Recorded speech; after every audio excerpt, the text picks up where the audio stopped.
People generally will learn financial situations and financial education when they need it. They have to open a bank account, or they're getting maybe a government subsidy that requires them to learn how to, use their wallet or whatever. That tends to open up their minds to I need to understand how to do this.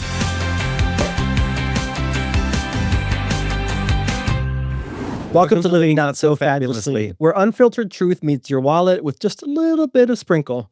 When we first started this business, we thought that understanding money meant just learning how to budget, learning how to pay off your debt. But it's so much more than that, because individual financial security can yield so much community power. Right. It's like, who gets it? Who doesn't get it? And how do you use it to make things better for everyone? Well, today's guest basically turned that lesson into a career.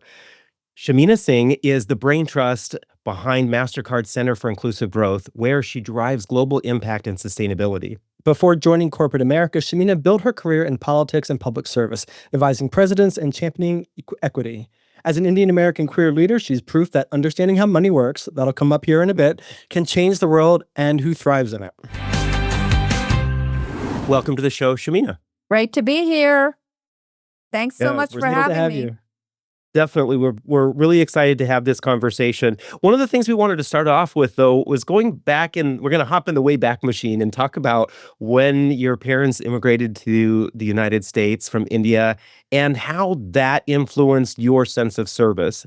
So how did your parents' view of money and their immigration story shape your money story? It's funny to hear you say their knowledge or their relationship with money, because their families in India are very business-oriented, very financially oriented. And so the kind of thought that my parents were nuts to leave India to come to the United States and, find their fortune. But my parents, my father as an academic, my mother, ultimately got her master's in social work, were a little bit more free-spirited, sort of freedom-seeking, and not necessarily financially freedom-seeking, although that would have been a nice byproduct, but they were more freedom-seeking. And so they were really here about the pursuit of the American spirit as well as the American dream. So I think we were a little bit outside the norm because my parents were more on the creative front, on the advocacy front, on the activism front. They were much stronger there and had more of an emphasis there rather than on sort of the business-minded, focus on the financial front. Right. And that really kind of encouraged you to go into the service side, right, of your career. Yeah, I mean, I think that my faith is a strong driver of what I do. I happen to be a Sikh American, and Sikh, one of the grounding tenets of Sikhism is service, and so the other grounding tenet is student. So always learning in service of society. And so that was a value that certainly I received from my parents, was this commitment to community and this commitment to service. And so getting into advocacy, getting into politics, getting into policy, working for community was something that came naturally to me, and something that I have really leaned on and relied on as a golden thread through all of the work that I've done. That's wonderful. So, folks, if you're just joining us, this is Living Not So Fabulously, where we mix real talk with a dash of glitter. We're speaking with Shamina Singh, the president of Mastercard Center for Inclusive Growth. If you're watching on YouTube, do us a favor and drop a comment below and share why you think generational wealth for LGBTQ Americans is important. So, Shamina, you began your career in politics and services, David alluded to earlier, then changed to finance when former governor of Texas, Dan Richards, suggested that you understand how money works. Why exactly did that message resonate with you so much that it caused a career pivot? Well, I think that if any of your listeners remember or know Ann Richards, when she spoke, you listened. As the first female governor elected in her own right of the state of Texas, She was a pretty forceful figure and a big figure, and I had the privilege of having her as a very hands-on mentor for much of my life and much of my career. Any move that I made, any decision that I took, I always went back to her and said, does this sound right? Give me advice. And she was never shy with her advice. And so in 2004, at the end of the presidential cycle, I said, Governor Richards, I feel like I need to learn something new, like this piece about being a student. I feel like I could stay in politics and policy for the remainder of my career, but I also feel like this is a really good time for me. I was at an age, to pivot, to sort of, again, learn something new. And she said very plainly, she said, Shamina, if you want to make better policy, if you want to be of even more service to society, you must learn how money moves. You must understand the motivations behind private sector and their focus on money, how they think about money, um, because that's going to make you a better policy leader. It'll help you with your desire to continue to make a difference, to help people. And she said, you've spent most of your career on the policy side of the house, which is fantastic, and on the campaign. So the power, sort of the power of policy and how policy drives the world. She said, what you haven't done is learn the private sector side. You haven't learned how money works and how that is an influential side of the world. And she said, once you learn how money moves, if you put those two things together, ultimately you'll be able to make even more difference in the work that you decide to pursue. Now, that's the nice version of how she said it. But when I was on the receiving end of that, it's like my hair blew back.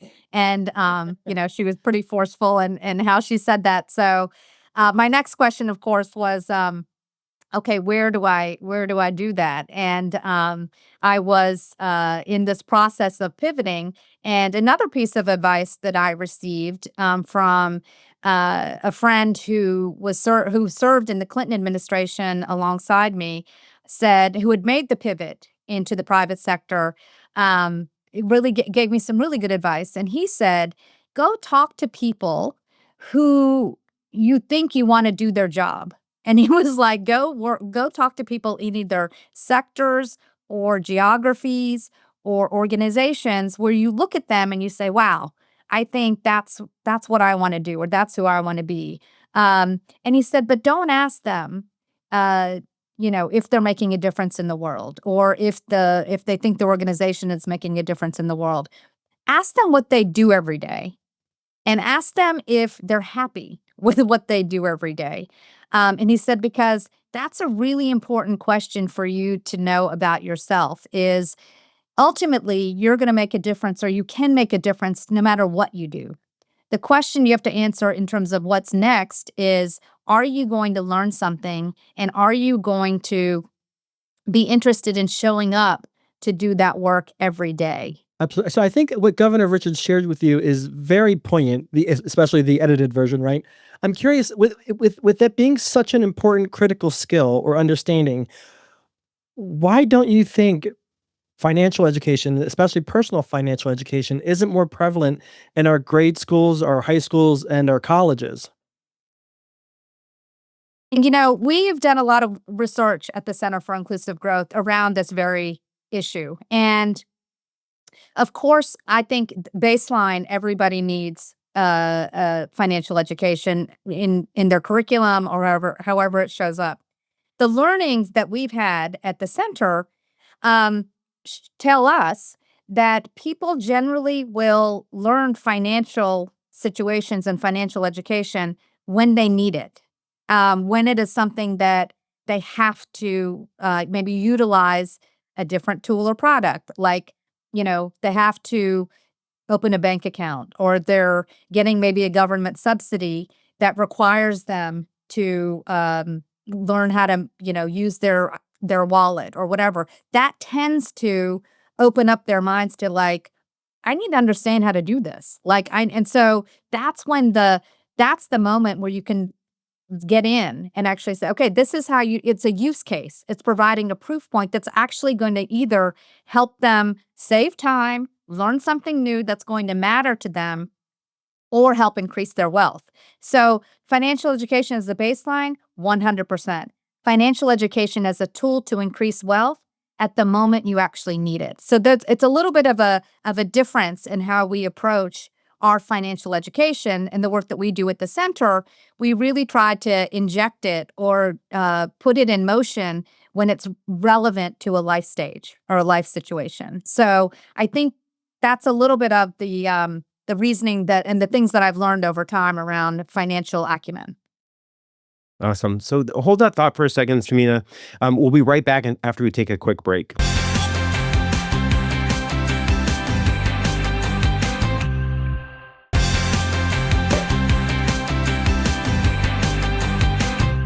So welcome back to Living Not So Fabulously. We're back talking with Shamina Singh, who once supported Texas Governor Ann Richards and is currently a powerhouse leader at Mastercard.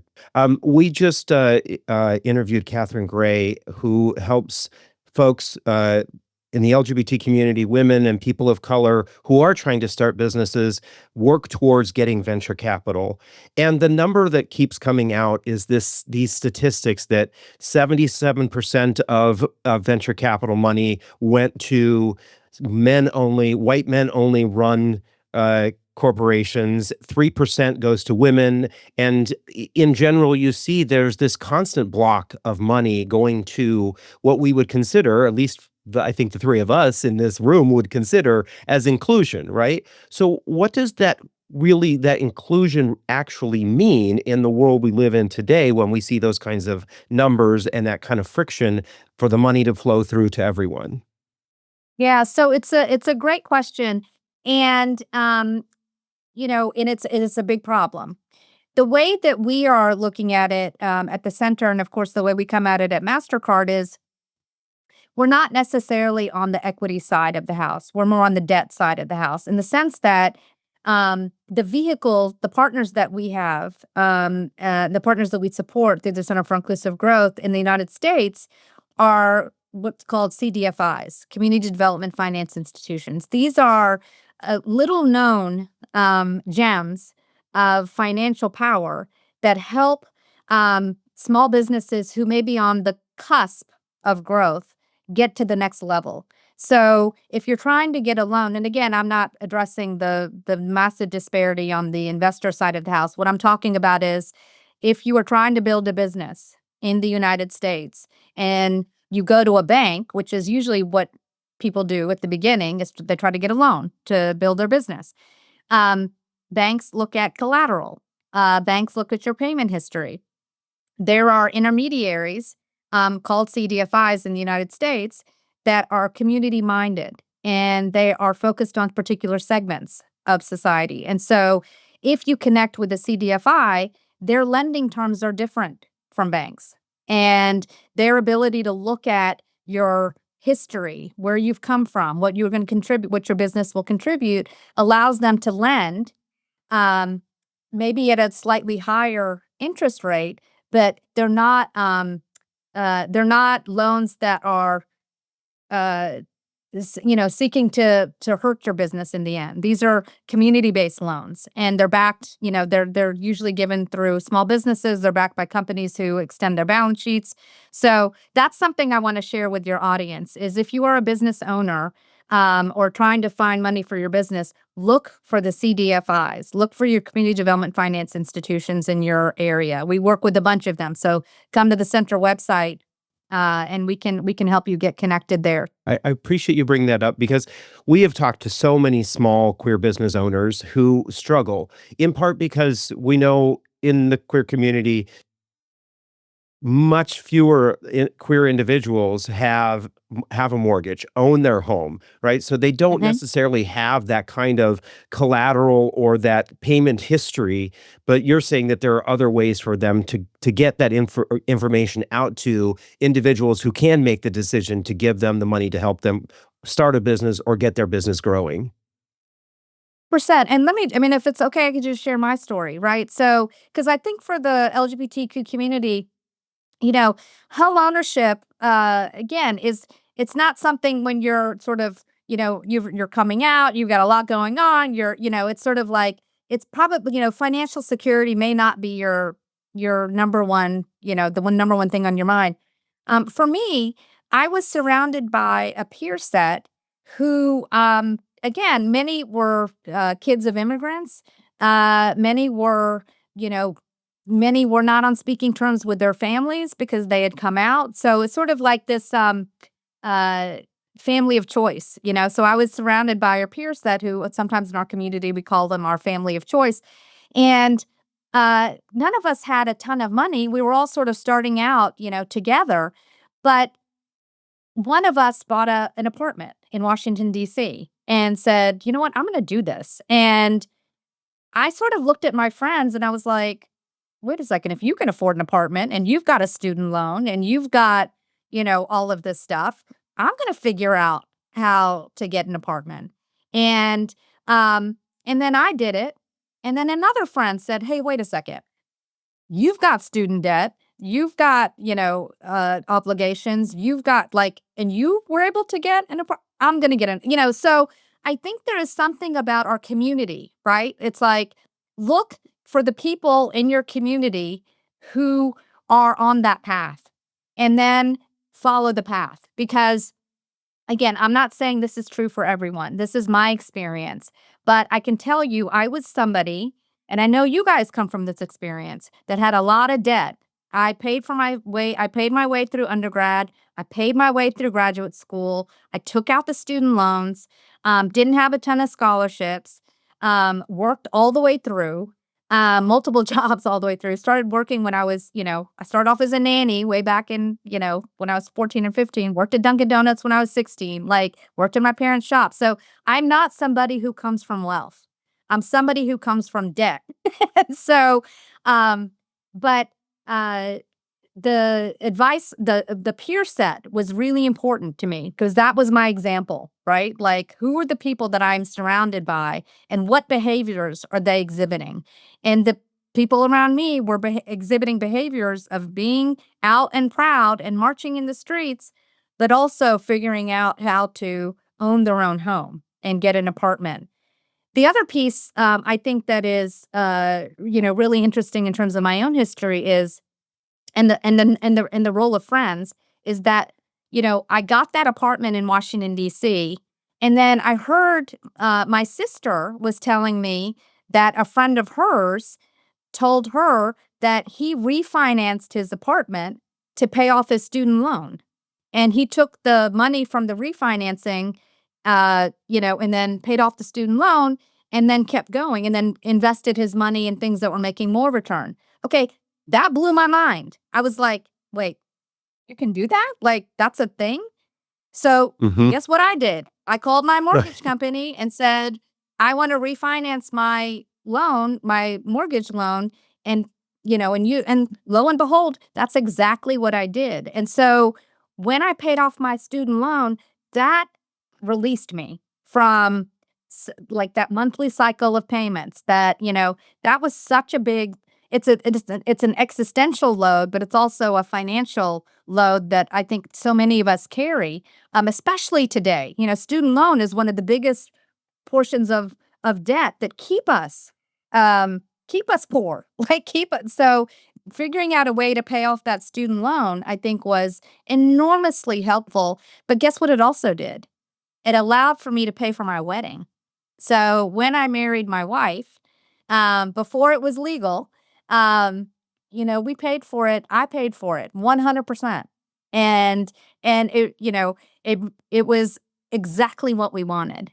And then it allowed me to sell my apartment, and the down payment on the sales from that apartment created the down payment on my next apartment in New York City, which allowed me to, and then I sold that. So it is like you get this cycle of wealth creation by starting very, very, very small. And, so for me, those were two big moments in my financial life that have set the path for me to this day.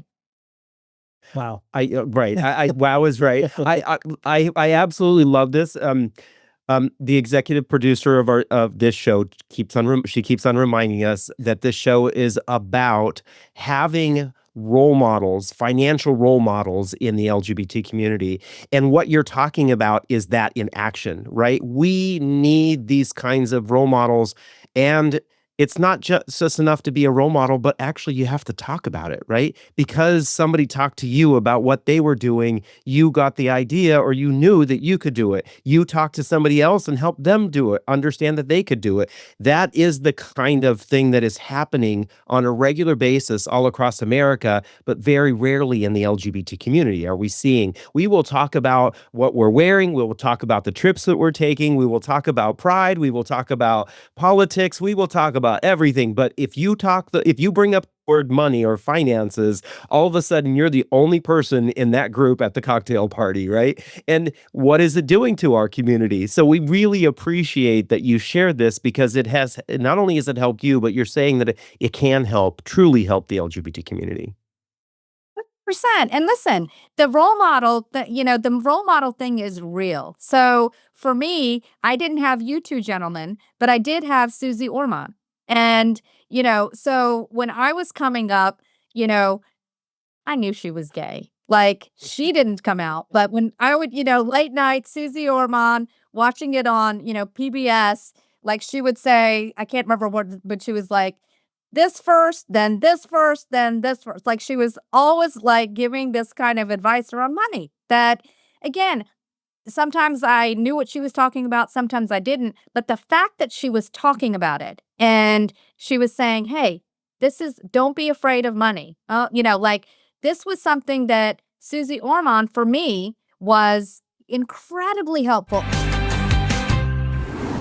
Wow. What an interview. I know we could have gone on for hours. So what did we learn? Well, I think one of the important things that I teased this at the very beginning was find people who are in roles that you want, that job, you want that career, and ask them, what do they do every day? And are they happy? You're probably going to learn a lot just from those two questions. I also think it was very insightful when she talked about how she didn't come from wealth. She came from debt. And what I think that does is that opens all of us up to the opportunity of, no matter where we are financially, there is opportunity and hope for us. We just need to tune into it to figure out how to do that. Thank you for tuning in. If you like what you see, scan the QR code to follow Yahoo Finance Podcast for more videos and expert insight, because when you do, you'll be empowered with more of the things that money alone can't buy. Don't forget to drop a comment if you're watching on YouTube on why generational wealth is so important for the LGBTQ plus community. And until next time, stay fabulous.